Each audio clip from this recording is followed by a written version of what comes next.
By using just one bottle of catalytic converter cleaner, you can easily resolve the P0420 error code on your own. It means that your catalyst system efficiency is below the threshold near engine bank 1, indicating that the catalytic converter is not functioning efficiently.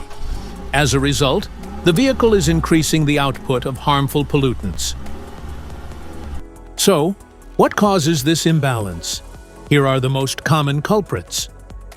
This error could be caused by these possible faults in your car: exhaust leaks, fuel injector leaks, damaged oxygen sensor wiring,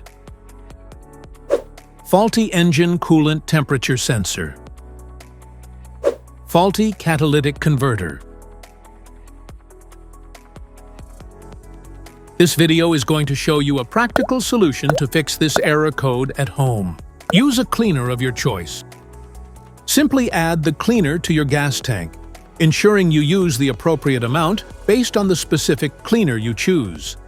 The fluid mixes with the gasoline in the tank and works to break down the buildup in the catalytic converter, effectively cleaning it.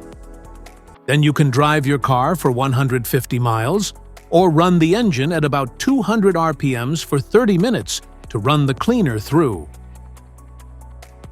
This engine code appears in Ford, Honda, Chevrolet, Nissan, Dodge, Toyota, and many other vehicles. So here is a practical solution to fix the P0420 error code with catalytic converter cleaner. If you found this video helpful, make sure to subscribe us for more updates.